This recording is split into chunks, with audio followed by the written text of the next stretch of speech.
Oui, tu vas Jean-Rodolphe Cars, on se présente Jean-Rodolphe, qui est prêtre, membre de la communauté de l'Emmanuel et chapelain parelmonial. Il va se présenter mieux que ce que je pourrais faire, juste pour préciser qu'il a des origines juives et que de nous parler du plan du salut, ça a encore plus de sens pour lui et pour nous. Voilà, et bien donc, oui, je me représente, pour ceux qui peut-être ne me connaissent pas. Jean-Rodolphe Cars, je suis dans la communauté de l'Emmanuel maintenant depuis 41 ans, quand même. Ça fait depuis 1980.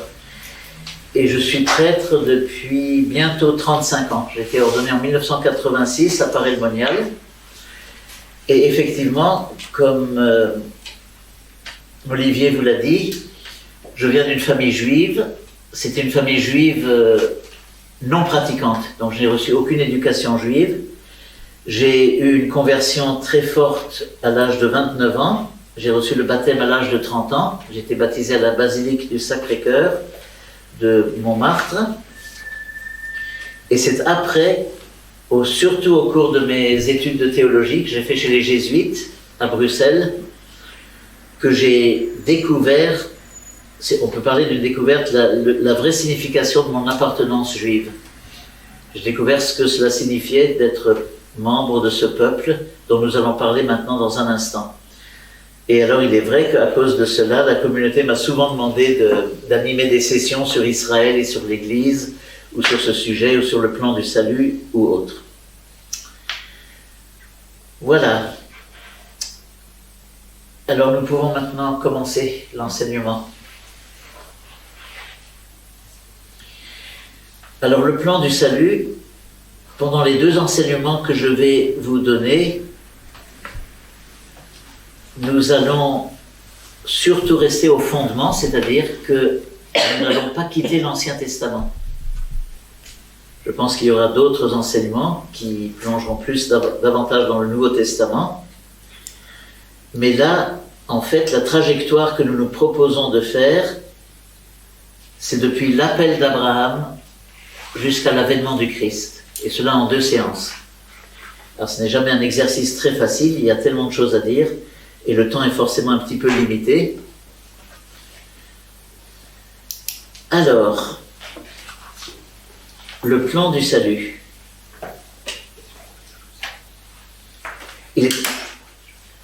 On ne peut pas en parler sans se concentrer sur cette dimension, l'élection d'Israël. Israël, peuple élu, peuple choisi.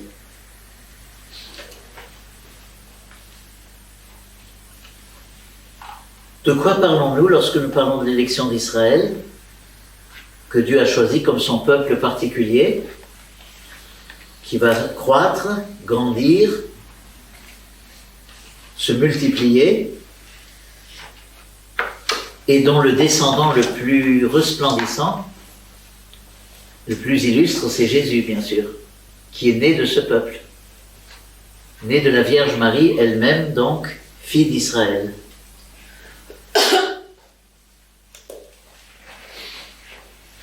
Alors, quand on parle de l'élection d'Israël, il faut d'abord partir des origines. À l'origine, l'élection ou l'alliance était universelle. Elle englobait tous et toute l'humanité. C'est ce que nous lisons dès le premier chapitre du livre de la Genèse, le premier récit de la création. Après la création de l'homme et de la femme, Dieu dit « Soyez féconds, multipliez, emplissez la terre et dominez sur les poissons du ciel, les oiseaux, etc. » Sur les poissons des eaux, pardon, et les oiseaux du ciel, etc.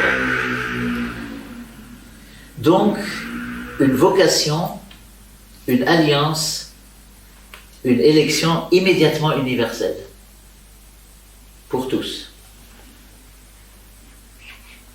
Puis, il y a eu le drame du péché originel, Genèse chapitre 3. La rupture, à cause de l'insoumission de nos premiers parents, Adam et Ève, Et donc la relation, cette alliance-là a été d'une certaine façon non pas rompue, mais blessée. Blessée dans sa réalisation. D'une certaine façon, le projet de Dieu a été cassé. Lui, il va rester fidèle à son projet. Il va poursuivre son plan, qui est d'amener toute l'humanité dans cette alliance universelle qu'il a voulu dès l'origine, et qui reste toujours son plan. Mais, à cause du détour que nous lui avons imposé, à cause du péché de nos premiers parents, le chemin pour réaliser cette alliance universelle va devenir historique et progressif surtout. Et Israël va être le chemin que Dieu a choisi pour réaliser son plan d'amour finalement pour tous, ultimement pour tous. Israël est donc le chemin particulier et historique par lequel va passer l'alliance universelle, en vue de l'alliance universelle.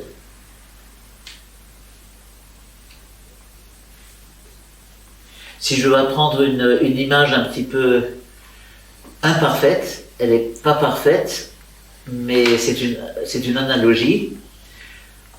On pourrait dire que le plan de Dieu, son plan originel, c'est comme une très haute montagne, un sommet qui englobe tout l'univers.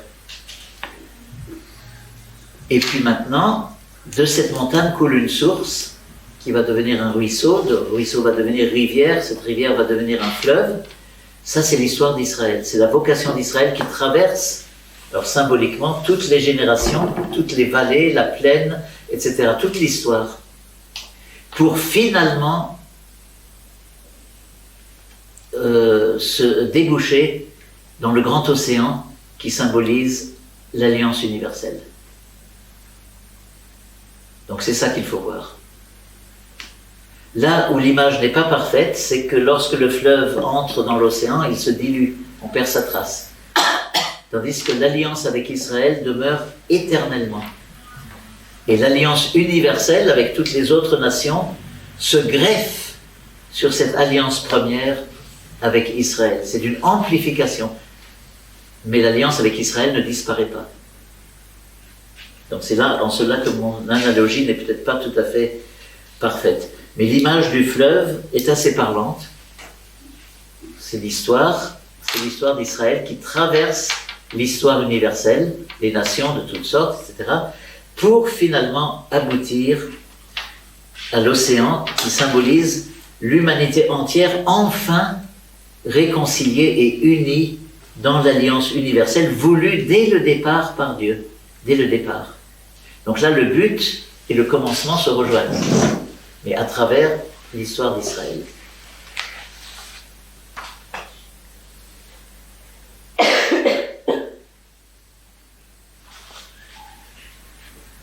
Quelques petits détails d'abord, avant d'entrer avant dans l'écriture elle-même.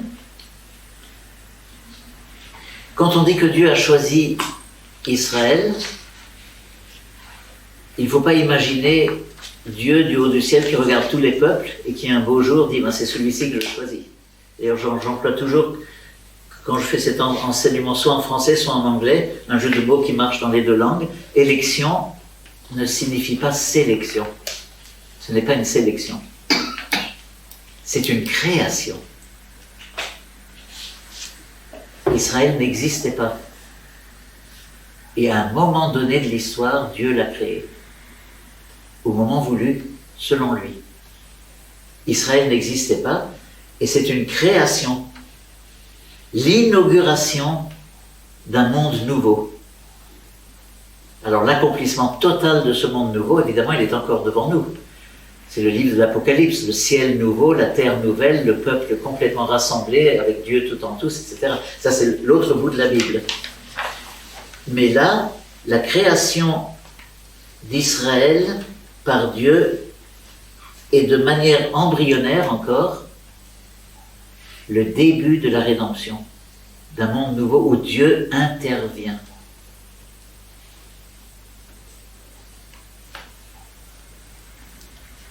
Pour donc prendre peut-être une image un petit peu simpliste, Dieu était uni et reste uni à l'humanité, et à l'origine, avant le péché originel, l'homme, homme et femme, étaient pleinement en harmonie avec Dieu. Puis le péché originel fait que nos premiers parents ont pris peur. Rappelez-vous, 3e chapitre de la Genèse, quand Dieu se promène, si on peut dire, dans le jardin d'Éden, et qu'il dit « Où es-tu » lorsqu'il ne voit pas l'homme et la femme. « Je me suis caché, j'ai eu peur. » Nous nous sommes cachés derrière les arbres du jardin. L'adversaire, le serpent, le Satan, a inoculé le venin de la peur de Dieu. Alors que Dieu est un Père très aimant, qui ne voulait que du bien, qui ne veut que du bien, lui, il a fait entrer le soupçon. Et l'homme fuit Dieu pour se réfugier dans les idoles. Et pour se réfugier même dans la création. La création devenant une sorte d'idole.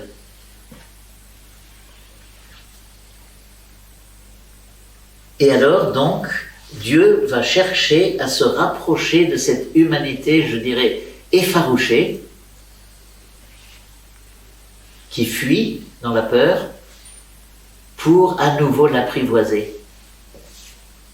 Par des gestes, des paroles, des initiatives, des événements qui manifestent sa tendresse et son désir ardent que l'homme soit réconcilié avec lui. Et c'est en vue de cela qu'il crée un peuple nouveau, capable de recevoir cette tentative d'approche de Dieu. En effet, Israël est le seul peuple du monde et de toute l'histoire qui n'a été créé que pour Dieu. La raison d'être d'Israël, il n'y a pas d'autre raison d'être d'Israël, d'autre raison d'exister d'Israël que d'être le peuple de Dieu. Le peuple qui appartient à Dieu. Et le peuple que Dieu se façonne entièrement, en vue de son plan d'amour, qui, je le répète, a un but universel, c'est-à-dire toutes les nations, progressivement.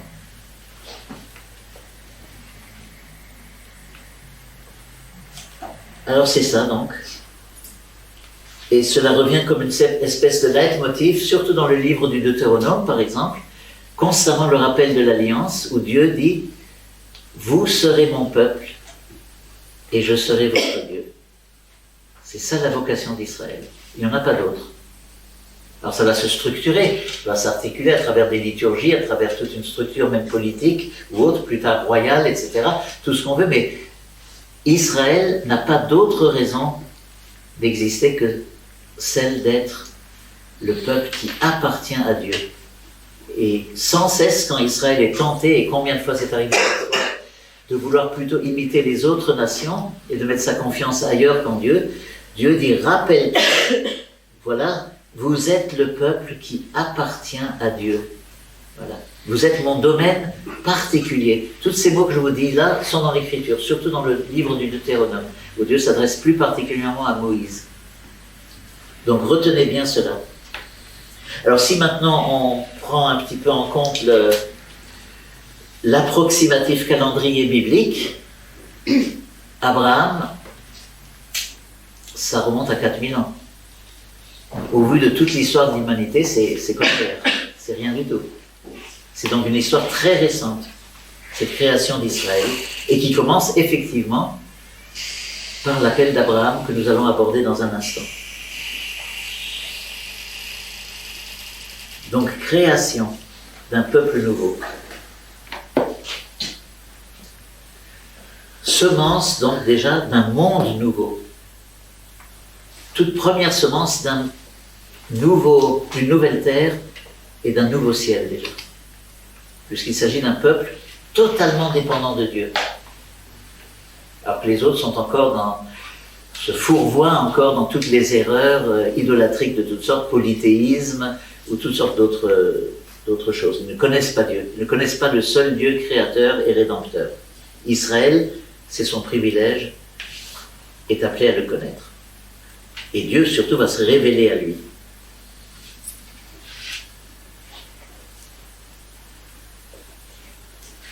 L'histoire du salut commence véritablement avec Abraham, chapitre 12 du livre de la Genèse. L'exégèse classique a un peu coutume de dire que les 11 premiers chapitres de la Genèse, c'est comme un immense portique d'entrée. Mais ce n'est pas encore de l'histoire. Ça, c'est évident. Nous savons très bien que le monde n'a pas été créé en 7 jours, qu'il n'y a pas eu un animal qui descend d'un arbre, le serpent, etc. Tout ça, ce sont des symboles. Alors, c'est très important de comprendre cela. C'est-à-dire que la Bible va utiliser des méthodes mythologiques, mais à la différence des mythes, toujours pour signaler quelque chose de vrai, de profondément vrai, de réel, mais sous forme de symboles qui empruntent à la mythologie. Mais donc tout ce qui précède, ce n'est pas à proprement parler de l'histoire. Le déluge non plus, l'arche de Noé non plus. Et pourtant ce sont des choses vraies, non pas d'une exactitude scientifique ou historique, ou cartésienne ou rationnelle, mais à travers ces paroles où chacune porte un poids de vérité extraordinaire et même éternel, c'est quand même Dieu qui nous parle. Peut-être à travers des images, à travers des symboles, mais c'est vraiment, il nous enseigne quelque chose. Donc ne disons pas que c'est mythologique. La technique, dirons-nous, la recette est peut-être de type mythologique, mais la réalité visée est absolument vraie. Alors l'histoire commence avec Abraham, mais là encore, sans m'étendre, quand je dis l'histoire, c'est qu'il y a maintenant à partir de là un fil continu, avec des généalogies, une progression de l'histoire du salut. Ça ne signifie nullement que c'est encore l'histoire comme nous on l'entend aujourd'hui, où tout est vérifié avec des notes de bas de page, des références de tout, etc. Non, au début c'est purement de la tradition orale. Et comme le disait un de mes grands professeurs d'exégèse, chez les jésuites, il dit au début il faut s'imaginer simplement, on se retrouvait le soir à la veillée et on reparlait de tout ça, de tout ce qu'ont fait nos pères, etc. Forcément il y a eu peu à peu des fluctuations. Il y a des choses qui sont historiques, d'autres qui le sont moins, d'autres qui relèvent plus d'une certaine tradition ou d'un folklore, pour ne pas dire parfois d'une légende aussi. Mais grosso modo, c'est quand même l'histoire qui commence là, avec le chapitre 12. Alors je vous invite à ouvrir vos Bibles maintenant, au chapitre 12 de la Genèse, parce que nous entrons maintenant vraiment dans l'histoire de l'élection.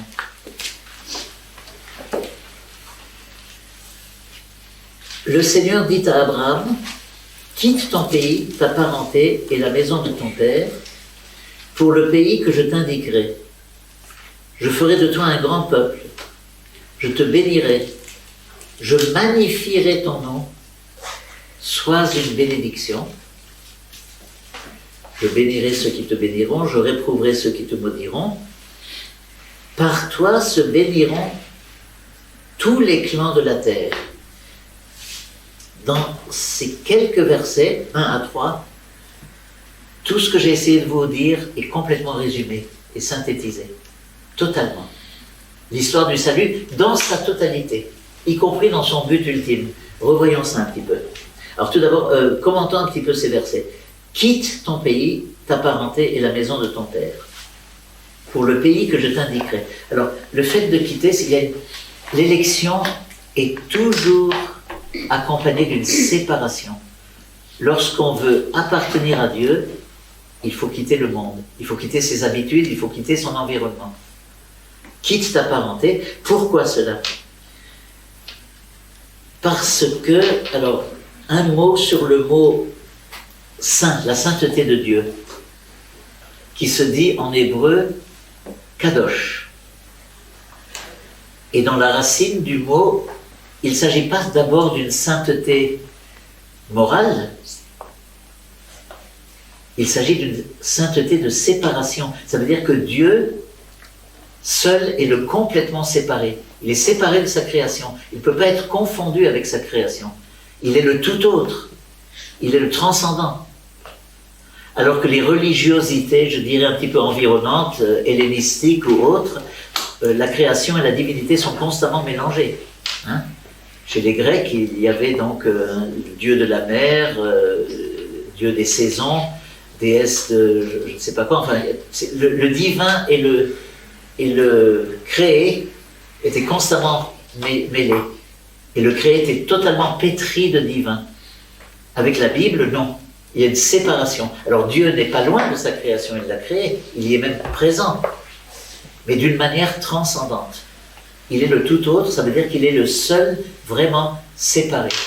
Il est le seul kadosh, il est le seul saint. C'est dans ce sens qu'il faut le comprendre d'abord. Et alors celui qui est appelé par Dieu pour lui appartenir, en l'occurrence ici Abraham, doit entrer dans cette dynamique de séparation. Il doit quitter sa parenté. Et plus tard aussi Israël devra quitter, en particulier l'Égypte.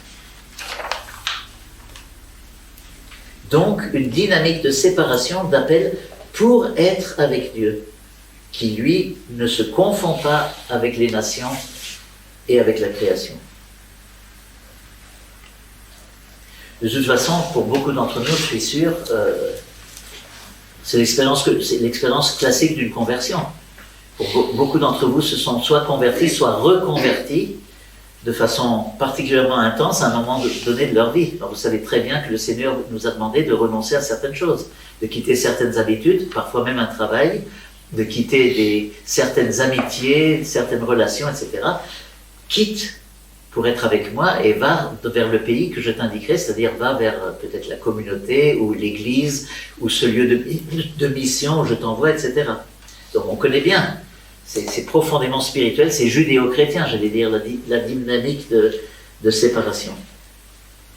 Donc voilà, quitte ta parenté, ton pays, pour le pays que je t'indiquerai. Alors maintenant, je ferai de toi un grand peuple, je te bénirai, je magnifierai ton nom, sois une bénédiction.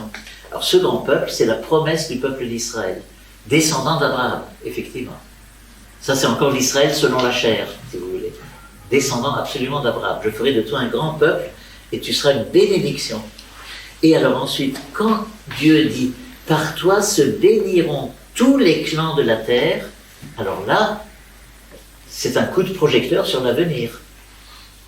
Ce que je vous disais sur l'universalité. Par toi, par Abraham, et par ta descendance, Israël, toutes les nations se retrouveront, se béniront, seront unies à moi, à Dieu. Alors là, vous avez donc à la fois l'annonce prochaine du grand peuple et l'annonce déjà encore lointaine de l'alliance universelle. Par toi se béniront tous les clans de la terre.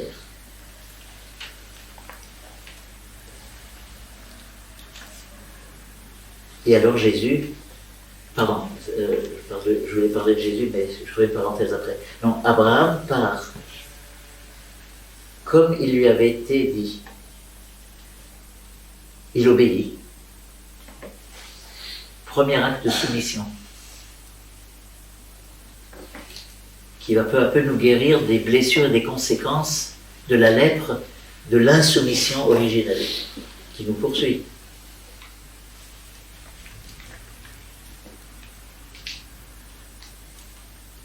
Et alors je passe directement au verset 7. Le Seigneur apparut à Abraham et dit, c'est à ta postérité que je te donnerai ce pays, c'est-à-dire le pays de Canaan, que Abraham découvre à ce moment-là. Et là, Abraham bâtit un autel au Seigneur qui lui était apparu.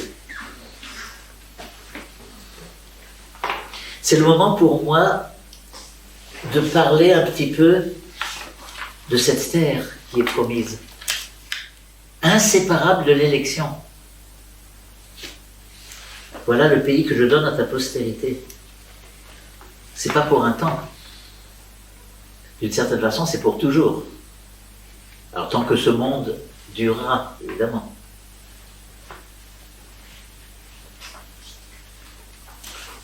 La terre promise,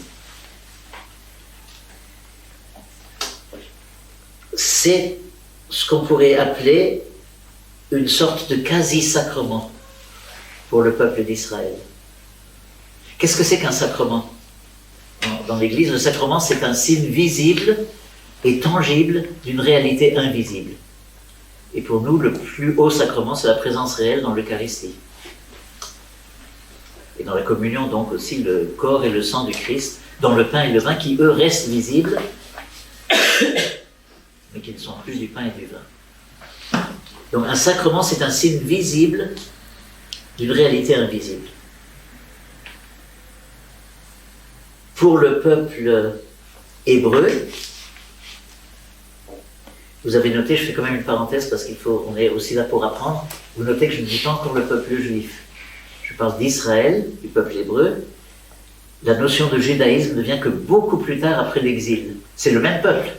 Ce sont des descendants de ce même peuple. Mais au retour de l'exil, lorsqu'ils se retrouvent tous rassemblés dans cette petite province de Juda, avec Jérusalem comme capitale, où ils redécouvrent, c'est le livre d'Esdras en fait, où ils redécouvrent le livre de la loi, et qu'il y a une lecture publique qui est faite, un beau jour comme ça, sur la place publique du livre de la loi, et tout le monde est là, ils pleurent et ils se réjouissent, etc.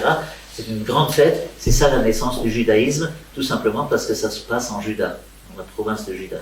Donc je ne dis pas, il ne faut pas dire, ne dites pas que Moïse était juif. Paradoxalement, même si Rabbi Jacob dit le contraire, Salomon n'était pas encore juif. Il est israélite. Et voilà, ce serait un anachronisme de dire Moïse est juif ou David est juif, etc. Non, ils font partie du peuple d'Israël. Donc je ferme la parenthèse.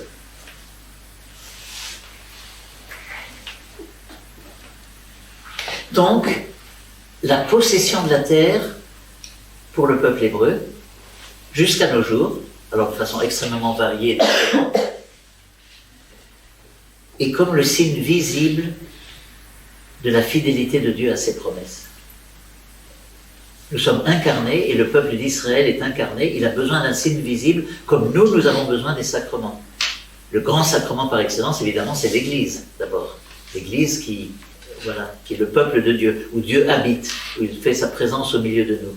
Eh bien, le peuple d'Israël a besoin de sa terre pour croire en la fidélité de Dieu à ses promesses. C'est le garant de la fidélité de Dieu, mais pas à n'importe quel prix, évidemment. Il y a tout un code moral qui, pourvu que sur cette terre il soit accueillant, qu'il accueille l'étranger, etc., qu'il n'en prenne pas possession de façon tyrannique, mais toujours comme un dû, comme un cadeau donné par Dieu. Alors, c'est évident que quand je vous dis ça, je ne pense pas du tout maintenant à la politique actuelle israélienne, mais ce n'est pas complètement non plus séparé. Le fait qu'Israël a voulu, après la Shoah, revenir massivement sur la terre, voilà. Que ce peuple d'Israël soit croyant ou non, ça fait partie profondément de leur culture et de leur histoire. Le peuple d'Israël est né, selon la Bible, ici. Et donc, la terre promise, de façon très diverse, parfois de façon complètement abusive, de façon complètement caricaturale, de façon complètement laïcisée, parfois sécularisée, dirons-nous, de façon parfois terriblement coloniale et autres. Donc tout ça, ce sont des caricatures, mais la terre est quand même là. Et le peuple d'Israël en a besoin.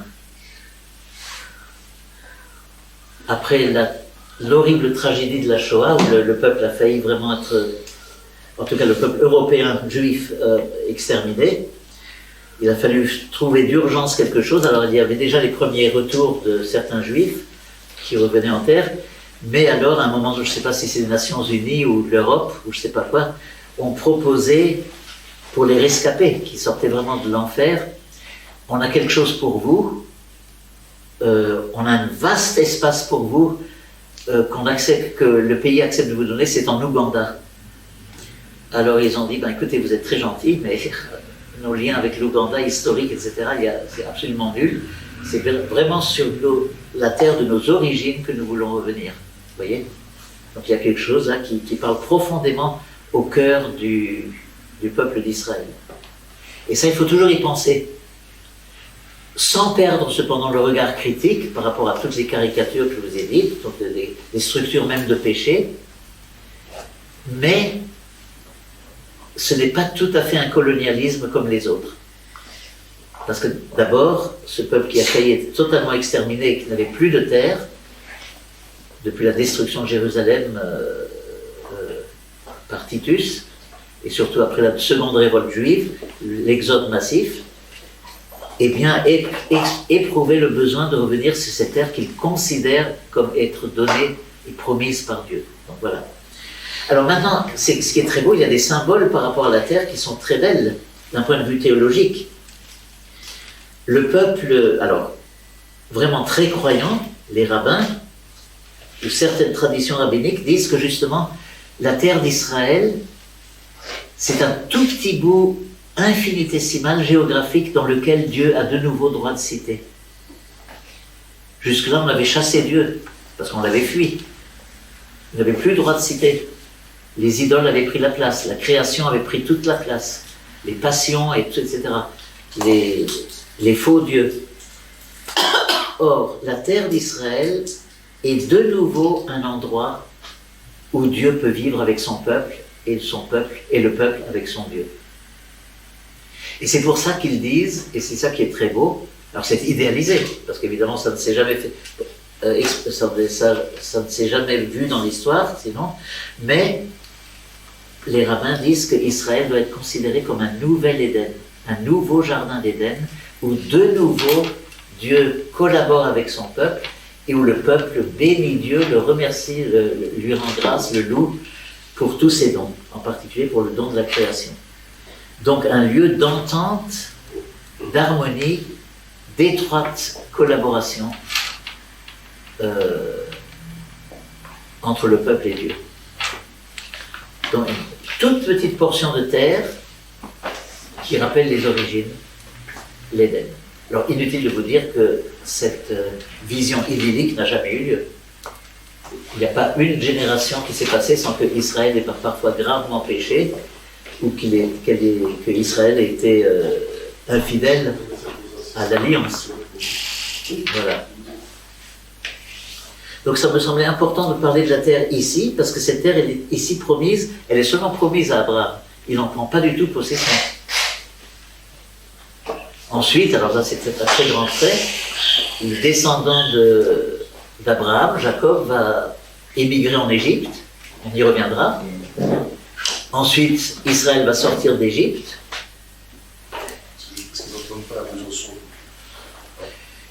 Donc Israël va sortir d'Égypte et peu à peu, sous la conduite de Josué, regagner la Terre Sainte.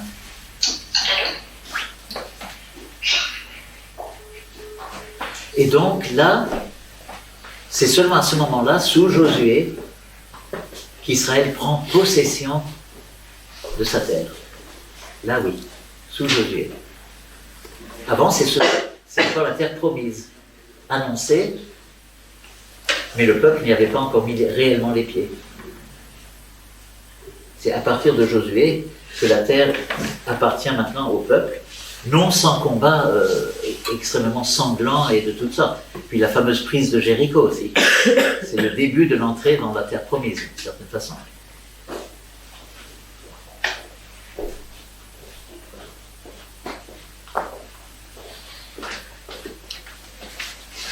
Bien, voilà pour l'appel d'Abraham.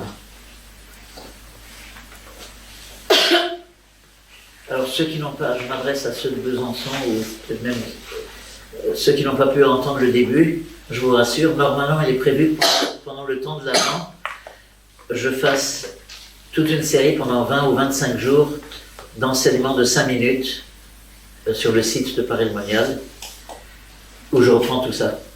Et alors monnayé sur 20-25 jours, voilà. Donc rien n'est perdu.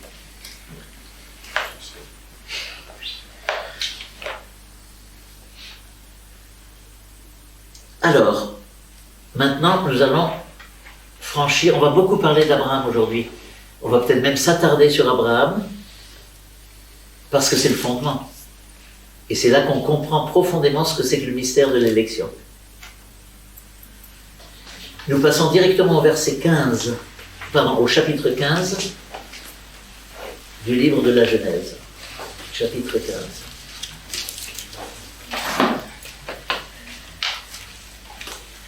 Après ces événements, la parole du Seigneur fut adressée à Abraham dans une vision. Ne crains pas, Abraham, je suis ton bouclier, ta récompense sera très grande. Quand on parle de récompense, en général, c'est la bénédiction par excellence et la descendance, une nombreuse descendance. Or, le problème, c'est qu'Abraham est âgé, sa femme Sarah est âgée, normalement, ils ne peuvent plus donner la vie. Abraham répondit donc, mon Seigneur, que me donnerais-tu? Je m'en vais sans enfant. Voici que tu ne m'as pas donné de descendance et que un des gens, donc un intendant en fait, un des gens de ma maison héritera de moi. Alors, le Seigneur lui dit, celui-là ne sera pas ton héritier, mais bien quelqu'un issu de ton sang. C'est une promesse, à nos yeux, irrationnelle, purement humainement. C'est vertigineux. Et le Seigneur, il insiste. Il le conduisit dehors et dit, lève les yeux au ciel et dénombre les étoiles si tu peux les dénombrer. Et il lui dit, telle sera ta postérité. Alors c'est vertigineux. Les promesses de Dieu ont quelque chose de totalement irrationnel. Alors maintenant, on arrive au verset 6, qui est primordial. C'est un tournant dans l'histoire du salut. On pourrait même dire que l'histoire du salut commence là, pour de bon. Abraham crut dans le Seigneur, qui le lui compta comme justice. Voilà, la première réponse de foi au Dieu d'Israël. Un assentiment. Il croit, sans preuve. Il croit en une promesse apparemment vertigineuse, abyssale, irrationnelle. Mais il croit. C'est-à-dire qu'en fait, alors quand il est dit que Dieu le lui compta comme justice, il ne s'agit pas ici de justice morale ou sociale, il s'agit que Abraham devient quelqu'un injuste parce qu'il rend justice à Dieu. Il traite Dieu comme Dieu mérite qu'on le traite, c'est-à-dire qu'on lui donne toute sa confiance, totalement, sans preuve, sans signe. Il crut. Et c'est ce premier acte de foi qui va ouvrir le nouveau dialogue maintenant, que Dieu recherchait depuis la chute. C'est pas du tout la même relation qu'avec Noé, qui d'ailleurs est un personnage qui probablement n'a pas existé comme tel historiquement. Mais là, symboliquement, Noé, comme beaucoup, il adore le Dieu créateur, le maître de l'univers, et il obéit à sa conscience, il a une conscience droite. Mais ce n'est pas encore la familiarité avec le Dieu d'Israël qui se fait connaître. Il n'a pas encore un nom, ce Dieu. Ce n'est pas le Dieu d'Israël. Il n'y a pas ce dialogue où Dieu met son élu dans le secret et lui dévoile ses plans. Donc c'est vraiment là seulement que le dialogue commence, avec la foi d'Abraham. Et c'est pour ça que nous disons, avec toute la foi juive et chrétienne, que Abraham est le père de notre foi, le père des croyants. À ce titre-là, en raison de notre foi, dira saint Paul, nous sommes tous les descendants d'Abraham. Parce que nous essayons de mettre en œuvre notre foi de la même manière dont Abraham l'a fait à ce moment-là. Il crut dans le Seigneur qui le lui compta comme justice. Si on veut un peu comprendre l'importance de ce verset et de cet assentiment, il faut faire un parallèle avec la Vierge Marie en fait. C'est exactement la même chose qui se passe. À l'Annonciation, l'ange lui annonce, alors qu'elle est vierge, et elle sait qu'elle va le rester, il lui annonce que... Oui, parce qu'il y a toute une tradition, alors on peut être d'accord avec ça ou non, les épousailles avec Joseph, qui aurait finalement quand même eu un certain âge, certains exégètes disent qu'en fait, Joseph prenait Marie, qui avait fait son propos de virginité, sous sa protection, pour lui donner un statut social. Mais que lui-même, eux ne pensaient pas avoir une vie conjugale, disons, dans la norme, etc. Donc, il est clair que Marie, son propos était de rester vierge. Donc elle dit, mais comment ça va se passer? Je ne connais point d'homme. Devant une promesse irrationnelle de Dieu, qui dit, voilà, tu vas rester vierge, tu vas être la mère de celui qu'on va appeler le Fils de Dieu. Et son règne n'aura pas de fin. Eh bien, l'attitude de Marie est la même. Je suis la servante du Seigneur, qu'il me soit fait selon ta parole. Là, il y a vraiment un parallèle. La foi d'Abraham a ouvert la porte à la première alliance. Le oui de Marie, le fiat de Marie, a ouvert la porte à la nouvelle alliance. Nouvelle et éternelle. En cela, Marie est vraiment la fille exemplaire, la plus belle d'Abraham. Vraiment la descendance d'Abraham. C'est la même dynamique. Même acte de foi avec la même efficacité. Et la même attente de Dieu surtout. Il attend cet acte de foi, il attend cet assentiment.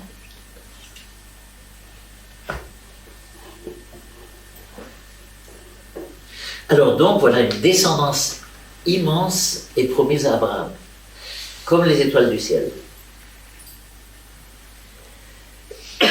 Alors il est vrai que Abraham va avoir un fils, mais pas de Sarah, dans un premier temps, chapitre 16 de la Genèse, mais de la servante, Agar, l'Égyptienne. Et donc le fils qui va naître à Abraham s'appelle Ismaël.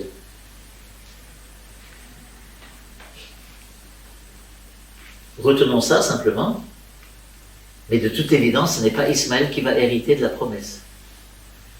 Et nous en arrivons maintenant au chapitre 17, qui est primordial. L'alliance.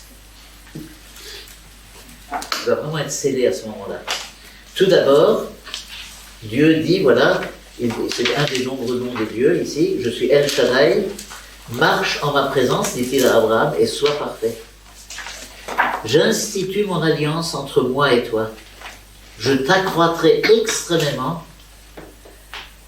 Et alors Abraham tombe la face contre terre. Alors il lui dit, tu deviendras père, Dieu lui dit, d'une multitude de nations. J'établirai mon alliance entre moi et toi, ta race après toi, de génération en génération. Alliance perpétuelle. Et c'est une alliance particulière aussi. Quel est le signe visible? Encore une fois, il y a une visibilité de cette alliance, car on a toujours besoin de visibilité. Eh bien, c'est le commandement de la circoncision. Tous les petits enfants mâles venant au monde, dans le peuple hébreu, le 8e jour, doivent être circoncis, comme c'était le cas aussi pour Jésus, comme on le lit dans l'évangile de Luc. Qu'est-ce que c'est que la circoncision? C'est une opération pratiquée dans la chair pour marquer la particularité de ce peuple. C'est son signe d'identité, si on peut dire. Et symboliquement, justement, c'est très fort.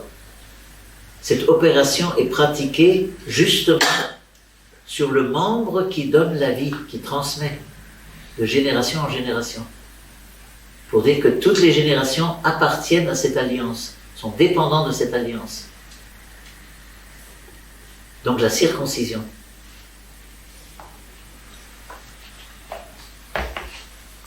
Le signe de l'alliance particulière que Dieu veut faire avec ce peuple, et de façon perpétuelle.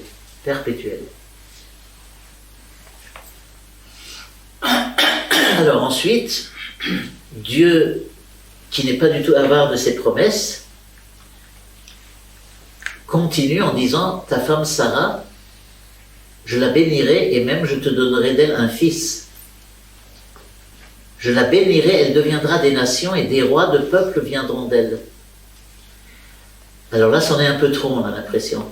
Abraham tombe la face contre terre, signe d'adoration, et il se mit à rire. Car il se disait en lui-même, un fils naîtra-t-il à un homme de 100 ans, et Sarah qui a 90 ans, va-t-elle enfanter? Alors il rit, mais attention, c'est pas un rire moqueur, ou d'ironie ou de doute, parce qu'il tombe quand même face contre terre. C'est un rire d'émerveillement et de non-compréhension. Il ne sait pas comment ça va se passer. Mais il ne dit pas, ça ne peut pas se passer. Mais c'est un rire d'émerveillement, une sorte de joie, comme nous, alors dans notre vocabulaire un peu moderne, comme ça, quand on dit, ah ben non, mais c'est trop beau, ou c'est trop chouette, ou c'est tout, voilà. C'est la joie d'Abraham. Et alors là, certains exégètes du Nouveau Testament disent que c'est à cette joie-là, à cet épisode-là, que Jésus fait allusion, chapitre 8, de l'Évangile selon saint Jean.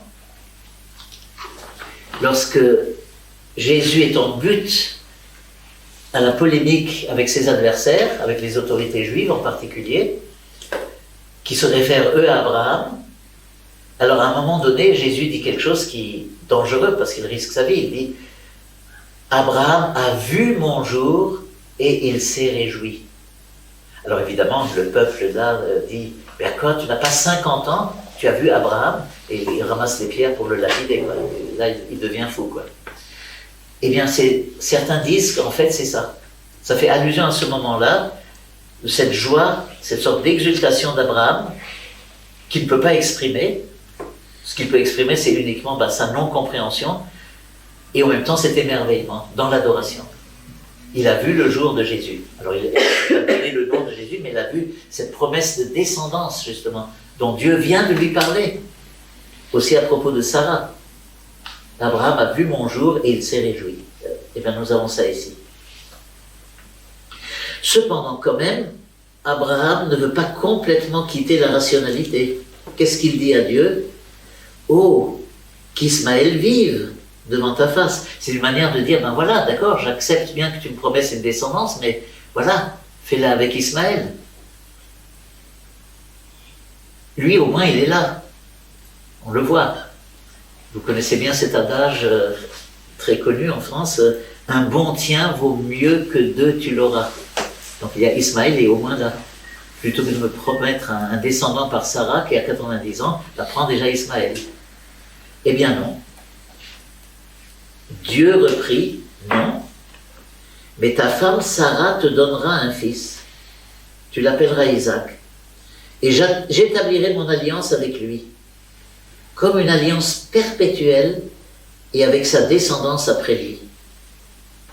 Alors ensuite, Dieu dit oui, pour Ismaël aussi, je vais faire des très grandes choses, des nations vont naître de lui, etc. Il promet ça, mais mon alliance, je l'établirai avec Isaac, que va t'enfanter Sarah l'an prochain à cette saison.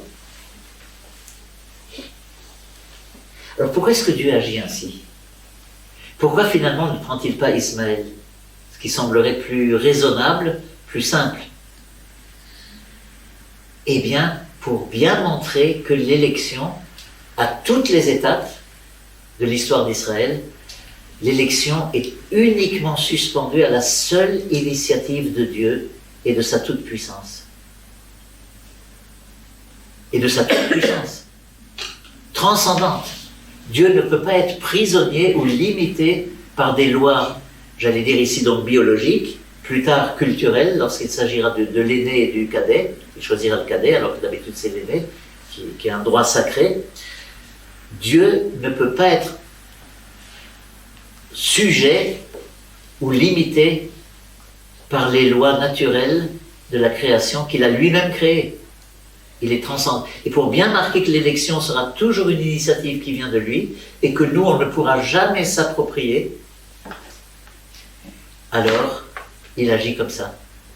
Non, justement, je ne prendrai pas Ismaël, c'est bien ce fils que je te promets qui va naître l'an prochain, Isaac, et c'est par lui que se fera toute la descendance, toute la promesse, l'accroissement de l'alliance.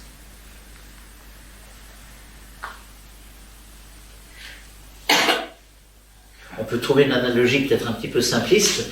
La vocation sacerdotale est une élection. C'est un don de Dieu.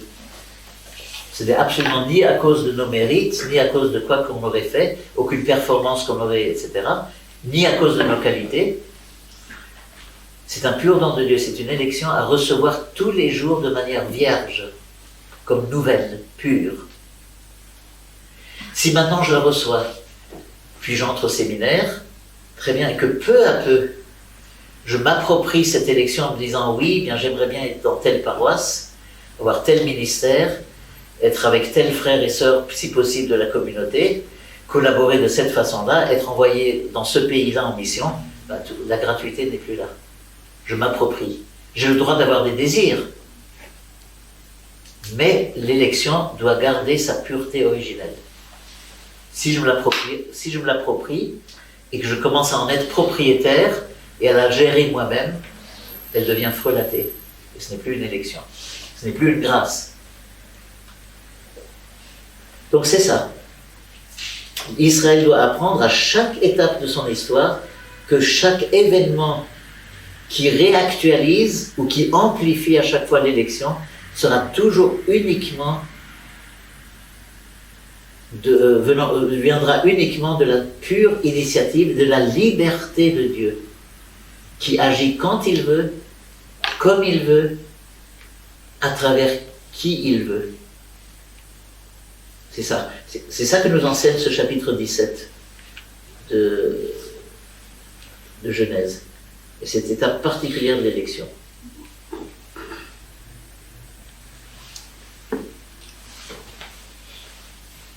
Alors le chapitre 18, des versets, on ne va pas le lire, mais c'est des versets 1 à 16, voilà. Là, il y a une nouvelle manifestation de Dieu. Abraham est sous sa tente, avec Sarah, qui est là. Et puis alors, il donne l'hospitalité à 3 mystérieux personnages, 3 hommes.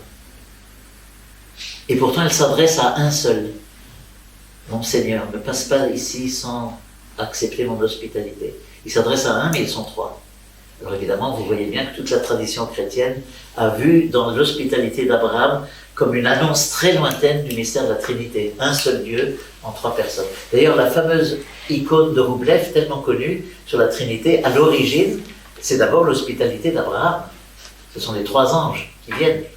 C'est peu à peu ensuite, par tradition et interprétation, qu'on en a fait vraiment le symbole extraordinaire de la Trinité. Donc voilà, ils viennent visiter Abraham. Et, j'allais dire, Dieu remet ça encore, une fois de plus. Ils lui demandèrent, où est Sarah ta femme? Il répondit, elle est dans la tente. L'hôte dit, je reviendrai vers toi l'an prochain. Notez, l'hôte au singulier. L'hôte dit, je reviendrai vers toi l'an prochain, alors ta femme Sarah aura un fils. Sarah écoutait à l'entrée de la tente, qui se trouvait derrière lui. Or, Abraham et Sarah étaient vieux, avancés en âge, et Sarah avait cessé d'avoir ce qu'ont les femmes. Donc Sarah rit. Voilà, il y a de nouveau un rire là. Elle se met à rire à son tour. Elle rit en elle-même, en disant, mais maintenant que je suis usée, je connaîtrai le plaisir, et mon mari qui est un vieillard. Donc elle rit. Il y a beaucoup de rire autour de cet enfant qui va naître. C'est pour ça que le nom de Yitzhak, en hébreu, la racine, évoque le sourire, ou le rire, ou la joie. Il apporte beaucoup de joie. Donc, mais le Seigneur dit à Abraham, pourquoi Sarah a-t-elle ri? Se disant, vraiment vais-je encore enfanter alors que je suis devenue vieille? Y a-t-il rien de trop merveilleux pour Dieu, pour le Seigneur? À la même saison, l'an prochain, je reviendrai chez toi et Sarah aura un fils. Alors là, c'est assez croustillant. Sarah démentit. Je n'ai pas ri, dit-elle. Elle avait peur. Mais il répondit, si, tu as ri. Donc, vous voyez, c'est un dialogue un peu... Mais alors, ce que nous devons retenir, avez-vous remarqué ce que Dieu dit? Vraiment, vais-je encore... Pardon, y a-t-il rien de trop merveilleux pour le Seigneur? Et dans la traduction grecque, les Septante, c'est traduit ainsi. Y a-t-il rien d'impossible pour le Seigneur? Alors, quelle scène du Nouveau Testament ça nous projette vers quelle scène du Nouveau Testament? Évidemment bien connue. Là, je vous interroge. La résurrection de Lazare. Non. La parole même, un tout petit peu transformée. Y a-t-il rien d'impossible pour Dieu? L'Annonciation, exactement. L'ange cite ce passage-là. C'est pas une parole de lui. Il cite l'Écriture pour que Marie croie et comprenne. Mais alors maintenant, je vous interroge encore une fois. Là, il s'agit de la naissance d'Isaac, quand l'hôte mystérieux dit y a-t-il rien d'impossible ou rien de trop merveilleux pour Dieu? Et l'ange Gabriel, à quoi fait-il référence lorsqu'il dit car rien n'est impossible à Dieu? À quoi est-ce qu'il fait référence?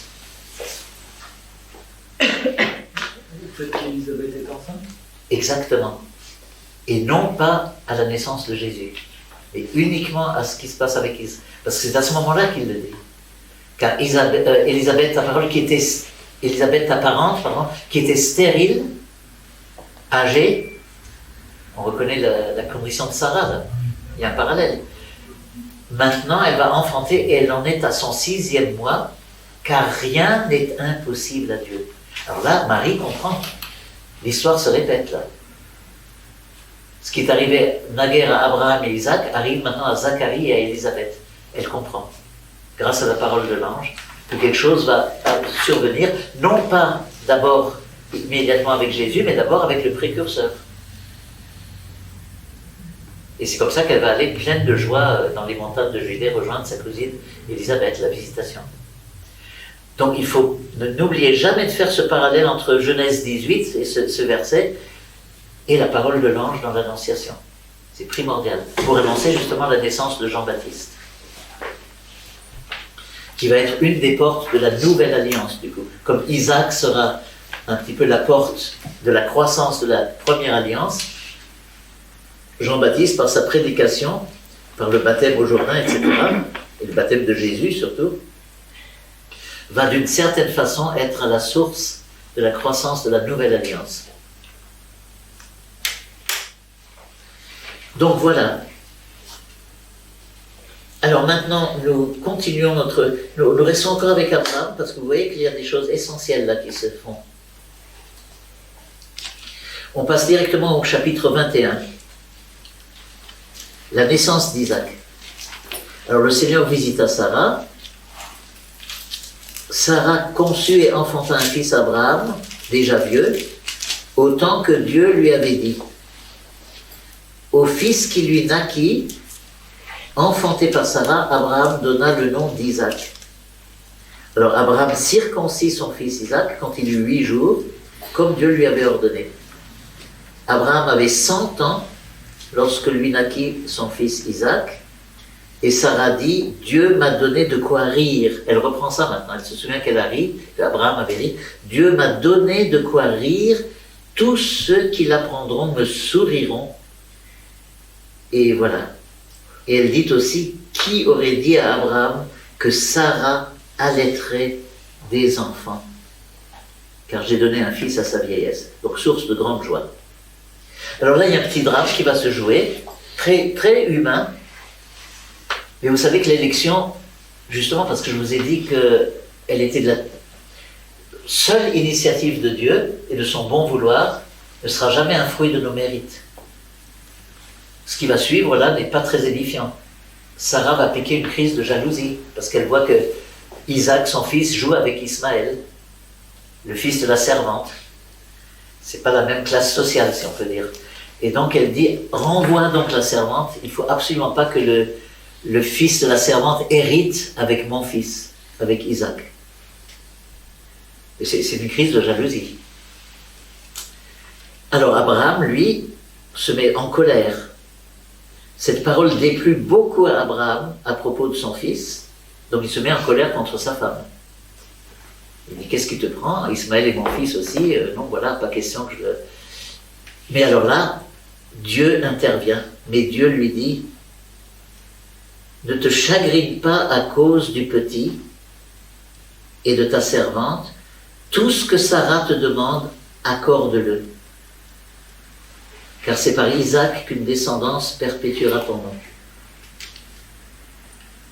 Alors je ne sais pas si vous voyez un petit peu la scène de ménage, Abraham en colère, et Dieu qui lui dit, bah écoute, obéis à ta femme, et puis c'est tout. Arrête de discuter, obéis à ta femme et renvoie Ismaël. Voilà. Il y a de quoi sortir un petit peu, donc là, c'est ce qui se passe là. Mais c'est pour quelque chose de beaucoup plus grand. En fait, renvoie donc Ismaël, car c'est par Isaac qu'une descendance perpétuera ton nom. Alors il promet de nouveau, du fils de ta servante, je ferai aussi une nation car il est de ta race. Donc Abraham obéit et il renvoie la servante. Alors là, vous voyez par contre, de nouveau, la dynamique de séparation. L'élection sera constamment un processus de séparation, à l'intérieur même du peuple, ici, à l'intérieur d'une même famille. Plus tard, ce sera entre les 12 fils de Jacob, etc. Voilà, il y a constamment une dynamique de mise à part. La séparation, c'est une mise à part en vue d'un héritage immense, et d'une promesse et d'une alliance. Donc là, de nouveau, séparation. Élection, séparation. Il ne faut pas qu'Ismaël reste avec Isaac.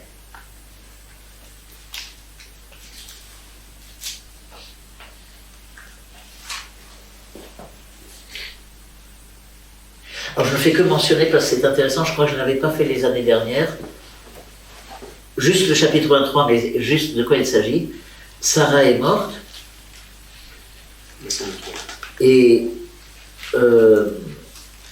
Abraham veut l'enterrer. Et il veut acheter une toute petite parcelle de terrain pour l'enterrer. Et le propriétaire du terrain lui dit, mais non, tu ne vas pas l'acheter, je te le donne, vas-y, enterre ton mort. Et Abraham insiste, non, je ne veux pas le recevoir, je veux l'acheter. Alors c'est un interminable dialogue, mais écoute-moi plutôt, je voudrais te l'offrir. Et Abraham dit, mais écoute-moi plutôt, je voudrais l'acheter. Donc, et finalement, il l'achète. Parce qu'Abraham voulait le posséder. C'est la toute première petite possession de la terre promise. C'est la première réalisation de la terre promise. Quelques petits mètres carrés, rien du tout. Tout le reste n'appartient pas encore à Abraham, mais là, il y a, à travers cette petite parcelle à Hébron, là où il va enterrer Sarah, au moins ça lui appartient déjà. Il n'a pas voulu le recevoir, il a voulu l'acquérir, et c'est le premier, disons, embryon de ce qui deviendra plus tard la terre promise, bien après, donc sous Josué. Mais c'est intéressant de lire ça parce que c'est en rapport avec la terre, justement. Alors évidemment, maintenant, nous arrivons. Là, j'ai fait le chapitre 23, mais maintenant, nous faisons un saut en arrière au chapitre 22, qui est primordial. C'est le sacrifice d'Abraham.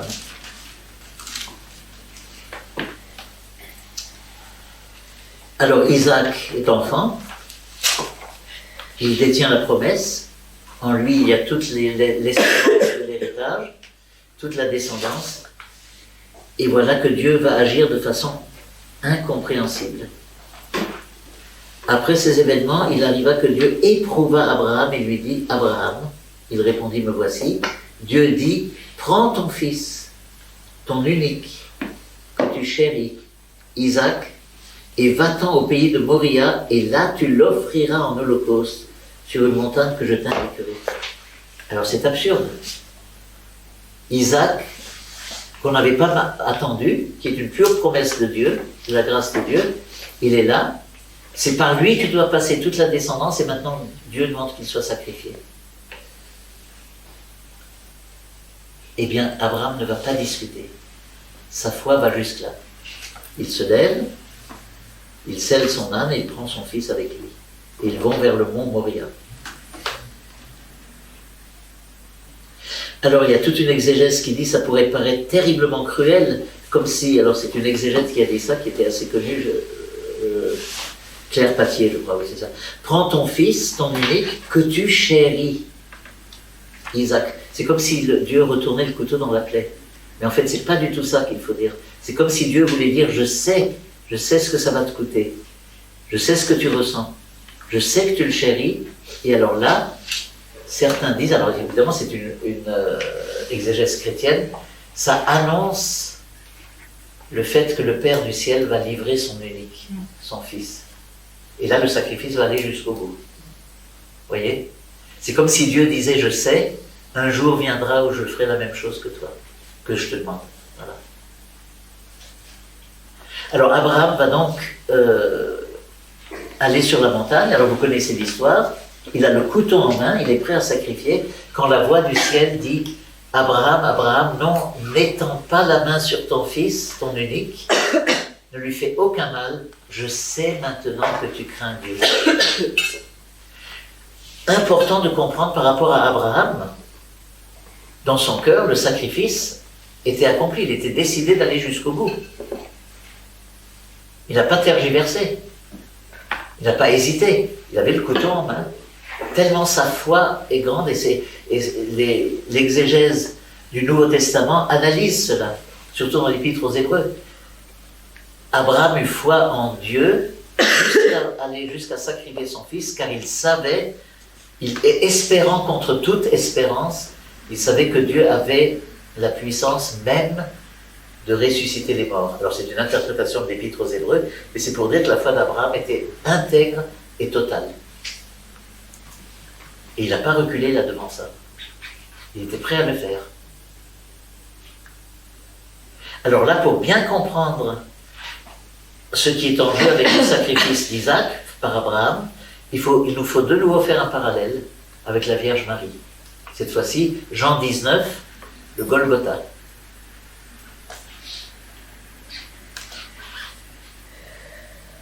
Marie voit son fils unique mourir sur la croix. Et là, le sacrifice va jusqu'au bout. Il n'y aura pas un bélier pour le remplacer.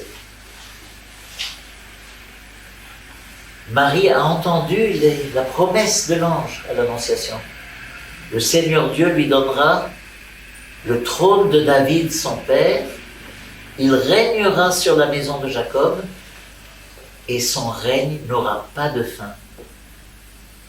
Et là, au Golgotha, elle le voit mourir misérablement, défiguré entre deux criminels. Où est la promesse? Marie, comme Abraham, elle est là debout. Elle est dans l'affliction, bien sûr. Elle est dans la déréliction la plus totale, mais elle reste dans la foi, espérant contre toute espérance. Elle réactualise son fiat dans le silence de son cœur invisiblement transpercé. Là, vous avez de nouveau le parallèle. Et de même que par son assentiment au sacrifice et à la mort de son fils sur la croix, Marie devient du coup mère universelle de tous les hommes, rachetés par le sang de son fils. De même, Abraham, ayant accepté de se déposséder de son fils, en allant pratiquement au seuil du sacrifice, se voit investi du titre de père d'une multitude. C'est exactement ce que dit ça. Parce que tu as fait cela, dit Dieu, que tu ne m'as pas refusé ton fils, ton unique, je te comblerai de bénédictions, je rendrai ta postérité aussi nombreuse que les étoiles du ciel et que le sable sur le bord de la mer. Par ta postérité se béniront toutes les nations de la terre, parce que tu m'as obéi. Voilà, c'est la même dynamique. Marie, au pied de la croix, devient mère universelle. Là, Abraham devient le père de tous, père des croyants, père de notre foi. Donc un sacrifice pour déposséder, et là encore pour ne pas mettre la main sur l'élection. Abraham n'a pas dit, mais comment tu me demandes de le sacrifier, mais pourtant tu m'avais dit ça. Ben non, je vais au contraire l'épargner, c'est rien de tout ça. Il a compris que Isaac, il en était le père, mais que ultimement et originairement, il appartenait à Dieu. Que Dieu est à l'initiative de la vie et donc aussi de la mort d'Isaac. Et donc il a obéi jusqu'au bout. La foi d'Abraham, la soumission d'Abraham, qui a vraiment engagé donc ce dialogue avec Dieu,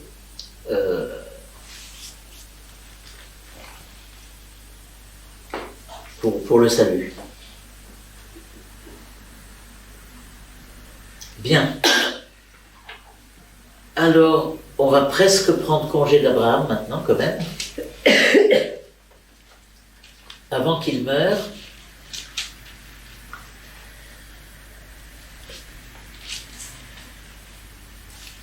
il donne un ordre à un de ses vieux serviteurs. Il lui dit, va chercher une femme pour mon fils Isaac, dans ma parenté, en Chaldée, Babylone. Parce que surtout, à cause de la mise à part de l'élection, pas question que Isaac épouse une des filles de la région, qui est complètement païenne, pas une fille de Canaan. Surtout pas. L'alliance doit rester très pure. Et la mise à part doit rester pure. Il faut donc qu'on aille chercher une femme pour Isaac dans la parenté d'Abraham, qui va faire, cette femme qui va à son tour emprunter la même trajectoire que Abraham, c'est-à-dire elle va aussi quitter pour ne jamais plus y revenir et rejoindre Isaac sur la terre promise, pas encore possédée, mais déjà promise. Même dynamique. Et là, Abraham est très exigeant avec le serviteur en question, surtout pas, ne permet pas que Isaac s'unisse avec une des filles de Canaan. C'est avec une fille de ma parenté. Alors il y va, et il revient avec Rebecca. Et Isaac épouse Rebecca. Je regarde d'autres notes que j'ai prises là.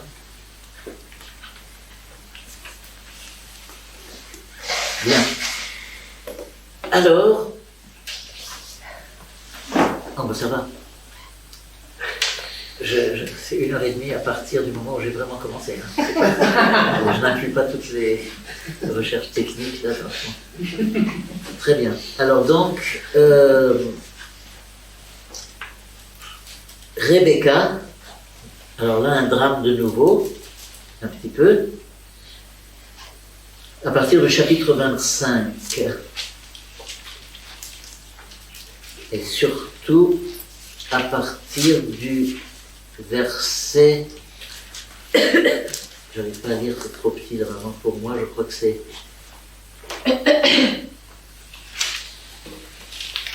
oui, 39 je crois. Non, 20, je sais pas. Il y a marqué cycle d'Isaac et de Jacob dans la ville de Jérusalem. Naissance d'Ésaü et de Jacob. 19. C'est 19, c'est ça? D'accord, ok. Alors Rebecca n'a pas d'enfant. Elle est stérile. Alors je résume un petit peu, on ne va pas lire forcément tout. Là je raconte l'histoire, mais vous pourrez toujours la suivre ou la relire. Alors, elle va consulter le Seigneur. Elle prie le Seigneur, et Isaac aussi, et le Seigneur exauce. Visiblement, elle est enceinte de 2 jumeaux. Mais le drame est que ces 2 jumeaux se battent en son sein. De toute évidence, ils se battent sans savoir pourquoi.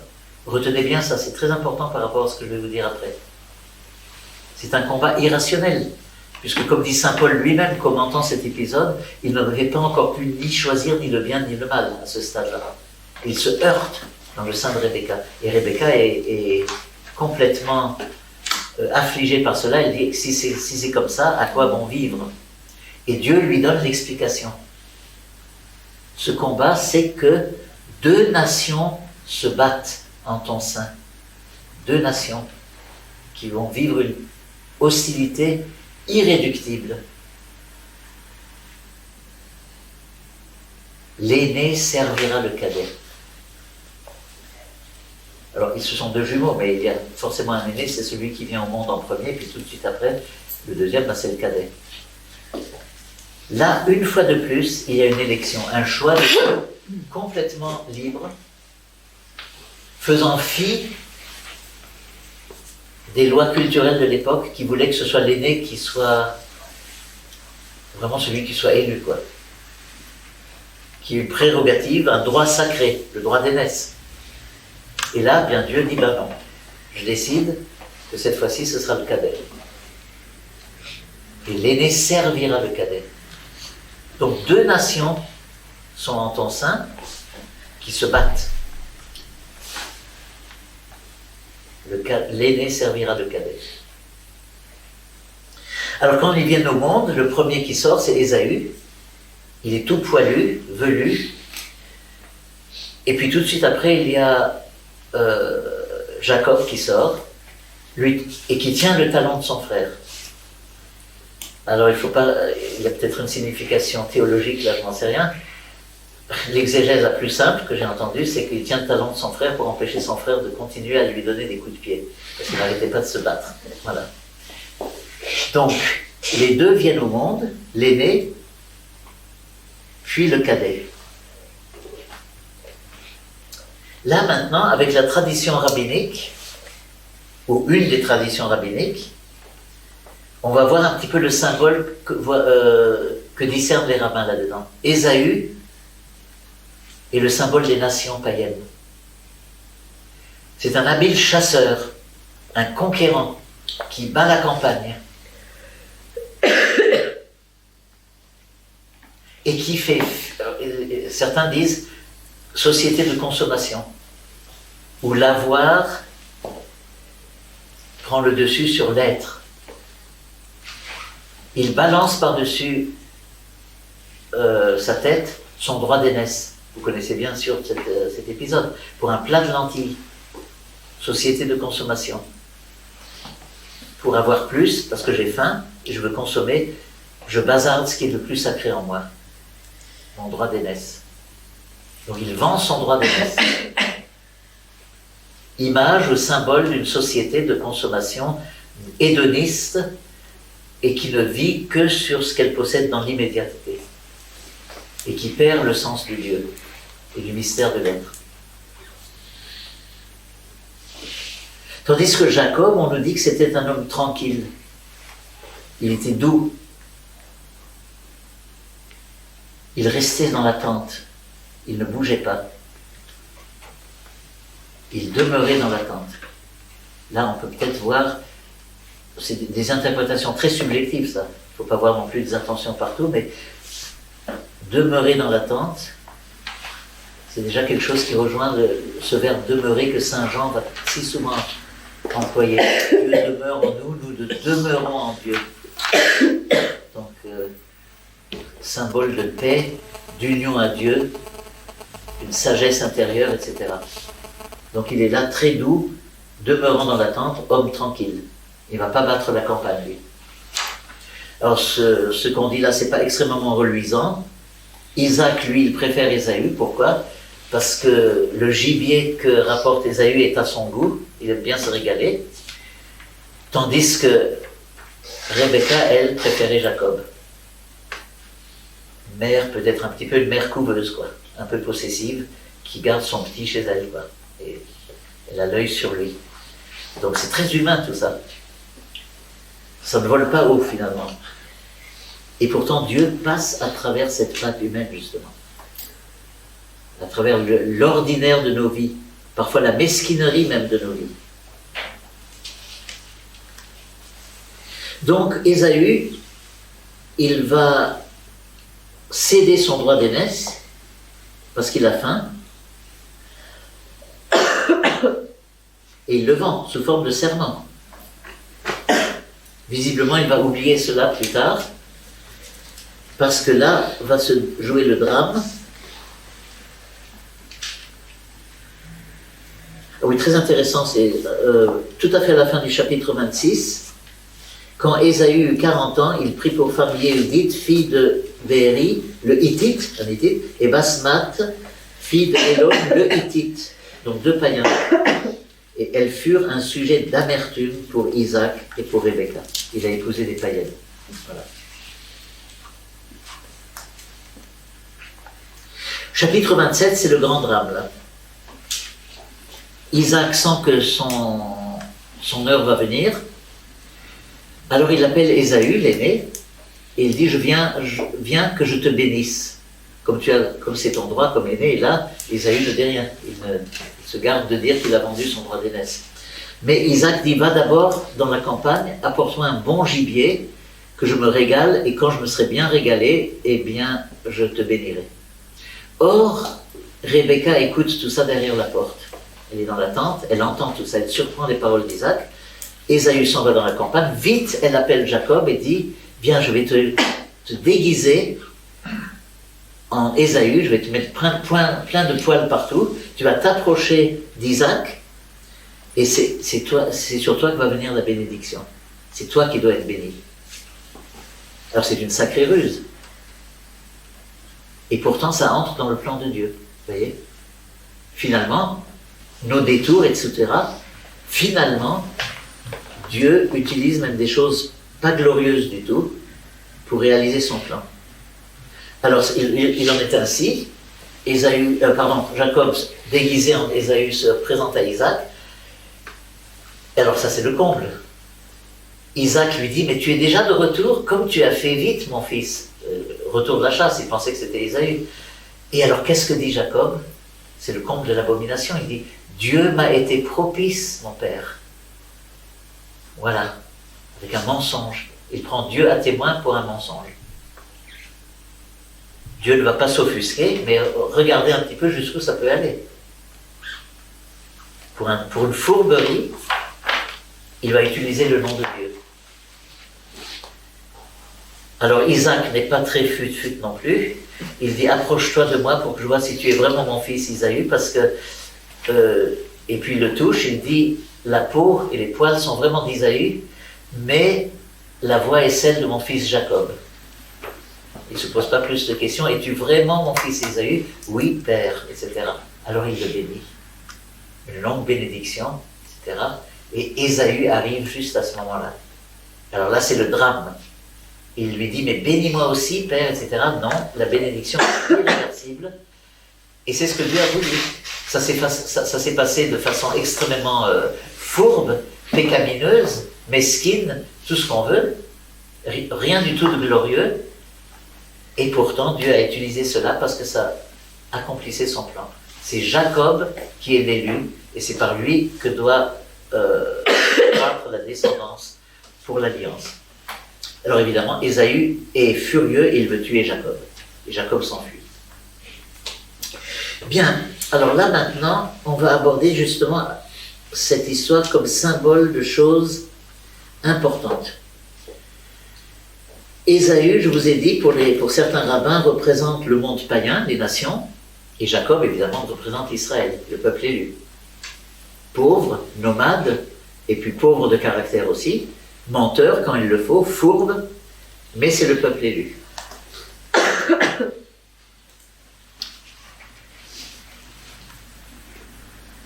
Et alors, la rivalité qui traverse toute l'histoire de l'Ancien Testament entre Israël, peuple élu, et les nations païennes, tout du long, eh bien, est symbolisée par l'existence de ces deux jumeaux.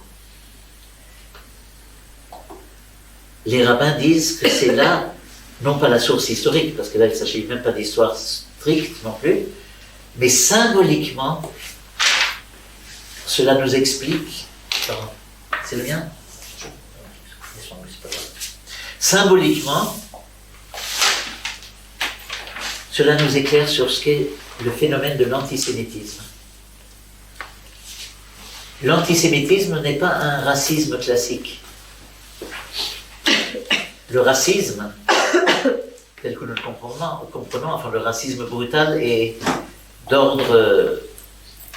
c'est inhumain et c'est bestial. Mais l'antisémitisme est de nature spirituelle. Ce n'est pas un racisme. Il est de nature spirituelle. Au sens strict, à l'origine, c'est la manifestation de la jalousie des nations par rapport à l'élection d'Israël. Parce que l'élection pour le monde païen, il faut la mériter, il faut la conquérir, il faut la remporter. Il suffit de voir nos campagnes électorales. On sera bientôt de nouveau plongé là-dedans. Il faut se présenter, être le plus fort, le plus beau, le plus séduisant, le plus convaincant, le plus éloquent, etc. Pas forcément le plus vrai. Il faut conquérir. Et donc il est insupportable pour les nations païennes de s'entendre dire que ce pauvre petit peuple de nomades, de rien du tout, qui va d'un coin à l'autre comme ça, alors qu'il y avait déjà des civilisations brillantes autour, revendique une élection qui viendrait de Dieu. Mais allons plus loin maintenant. L'origine spirituelle de cette haine des nations païennes contre Israël Cette haine spirituelle, c'est la rage du démon lui-même. L'antisémitisme est de nature satanique, à l'origine. Quand je parle de l'origine, je parle bien sûr des causes premières. Ensuite, je ne nie pas qu'il y a pu y avoir des causes culturelles, des causes économiques, des causes politiques, etc. Ce sont les causes secondes. Mais si on veut vraiment voir l'origine, le serpent, Satan, lui, croyait qu'il avait réussi dans son entreprise de séparer définitivement l'homme de Dieu. Définitivement. Il avait réussi. En trompant Adam et Ève. Il se reposait sur ses lauriers. Et voilà que de façon infiniment mais délicate, imperceptible, Dieu renoue avec cette humanité qu'il avait fui et qui avait rompu avec lui. Et le lieu de ces retrouvailles entre Dieu et l'humanité, c'est Israël.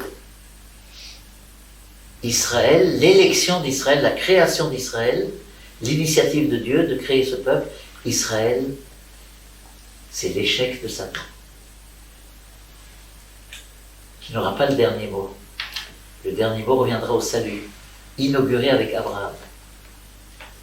C'est pour cela que le démon voue une haine invincible et surtout éternelle, contre le peuple élu. Parce que c'est son échec, c'est la signature de son échec. C'est la reprise en main de toute l'humanité, potentiellement, et de toute la création, qui lui échappe. Alors sa haine va être totale, à sa mesure, c'est-à-dire satanique. Et alors, hélas, des hommes, des groupes d'hommes, des nations vont être, au cours de l'histoire, ces instruments. Déjà en Égypte, au moment de l'Exode, Pharaon, avec le commandement de tuer tous les petits garçons nés dans le peuple hébreu, de les jeter dans le Nil, pour que le peuple ne continue pas à croître. Plus tard, ça va être Nabuchodonosor, la destruction de Jérusalem. Plus tard, ça va être la terrible tentative de paganisation, d'hellénisation exactement, du peuple d'Israël sur Antiochus Épiphane, qui a donné le livre des Maccabées, etc.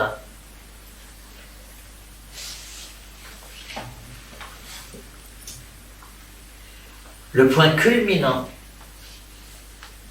et le plus voyant de cette dimension satanique, de cette haine dans l'histoire à ce jour, c'est l'événement de la Shoah,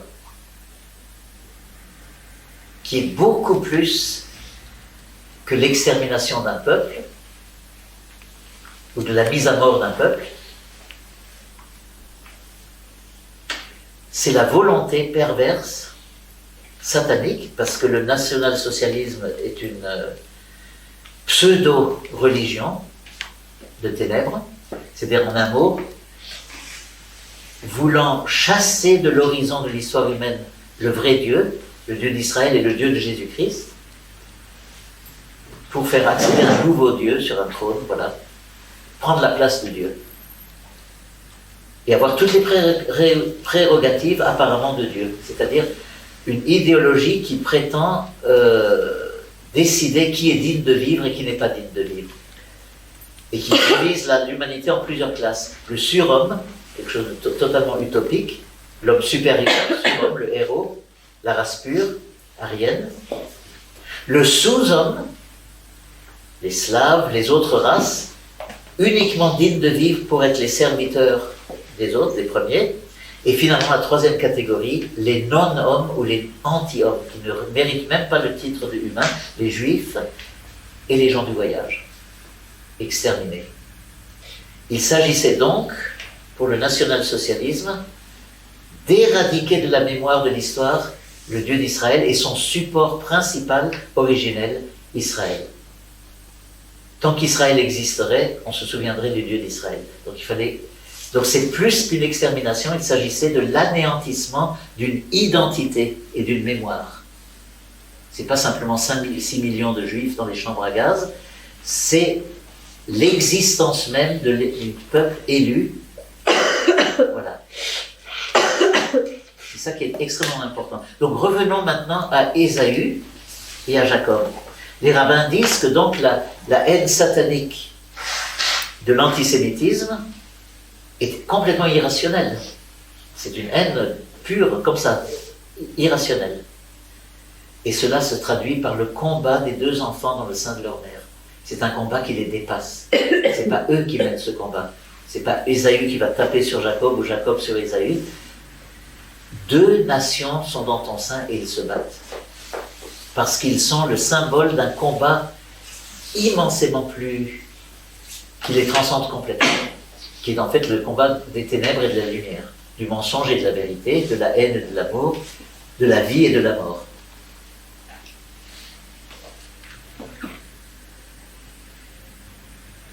Donc voilà ce que représentent pour nous Ésaü et Jacob. Très important à garder.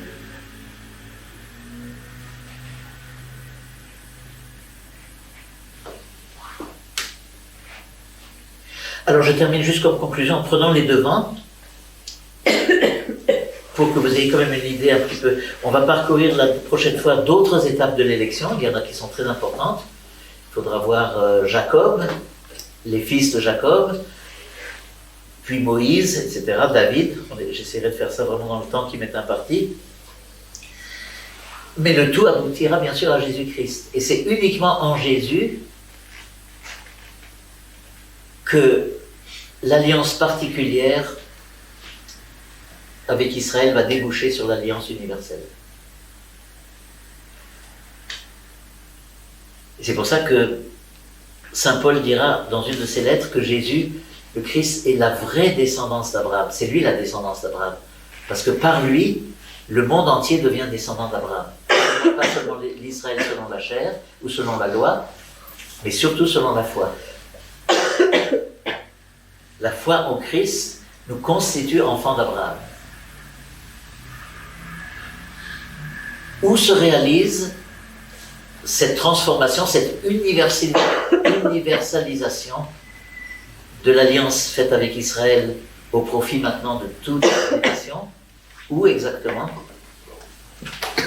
Lors de l'institution de l'Eucharistie. Lorsque Jésus dit « Cette coupe est la coupe de mon sang, versée pour vous, Israël, d'abord les apôtres, bien sûr, pour vous, et pour la multitude. Alliance nouvelle et éternelle dans mon sang, pour vous et pour toute la multitude. » C'est là que le virage se prend. Voilà, je crois qu'on va arrêter pour aujourd'hui. Alors il faudra reprendre, il nous reste beaucoup encore à voir, mais voilà, on va essayer de le faire dans le temps.